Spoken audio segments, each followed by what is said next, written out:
আমি তো ঠিক করেছি যে কোনো ক্রুই আমি বাংলাদেশ থেকে নেওয়ার কাজ করব না। বাংলাদেশের ক্রুরা কেউ প্রফেশনাল না। আমি কাজ করব বাইরের ক্রু নিয়ে কাজ করব, ইন্ডিয়ার ক্রু নিয়ে কাজ করব। পরের ছবি আমি ইন্ডিয়ার ক্রু নিয়ে কাজ করব। এবার নিউ ইয়র্কে আমরা আমেরিকান ক্রু নিয়ে কাজ করছি, আমরা দেখেছি তারা কত প্রফেশনাল হয়। আমাদের দেশের ক্রুদের মধ্যে সেই প্রফেশনালিজম নাই। সেক্ষেত্রে তো বাজেটটা অনেক বড় করতে হবে। কিছু করার নাই, বড় ছবি করতে গেলে যদিও বা আমরা দেখেছি আপনি শুরু থেকেই বিগ বাজেটের ফিল্মে হাত দিয়েছেন এবং করছেন এবং আমাদের দৃষ্টিতে সফলও হয়েছেন, কিন্তু আপনার ভিতরে কি কখনো মানে কোনো সংশয় জাগে কিনা যে আমি এত বাজেট নিয়ে ফিল্ম করছি, এটা কি দর্শকদের হলমুখও করতে পারবে কিনা? না, আমি তো মনে করি বড় ছবি করলেই দর্শকরা হলমুখী হবে।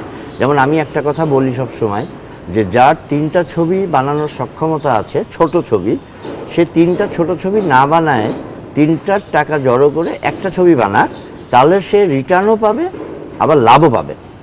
আর সে যদি 3টা ছোট ছবি বানায় সে কিন্তু মূলধনটাই হারাবে। তো বড় ছবি বানালে কিন্তু দর্শক যাবে। নট অনলি বড় ছবি হলেই কিন্তু ভালো ছবি হবে। ছোট ছবি ভালো ছবি হয় না।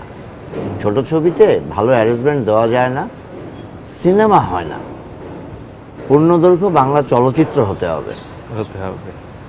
আপনি এই যতদিন ধরে কাজ করছেন, আপনার মনে হয় কোন জায়গাটা সবচেয়ে আগে পরিবর্তন দরকার এই চলচ্চিত্র অঙ্গনে? এখানে আমাদের মানসিকতার পরিবর্তন দরকার। মানুষ ভালো কাজ করলে তাকে অ্যাপ্রিসিয়েট করাটা শিখতে হবে, তার পিছে টেনে না ধরে, এবং প্রফেশনাল হতে হবে। কাজের জায়গায়, পার্সোনাল লাইফের জায়গায়। কাজের সাথে পার্সোনাল লাইফ মিলানো যাবে না। এই জায়গাটাই পরিবর্তন দরকার।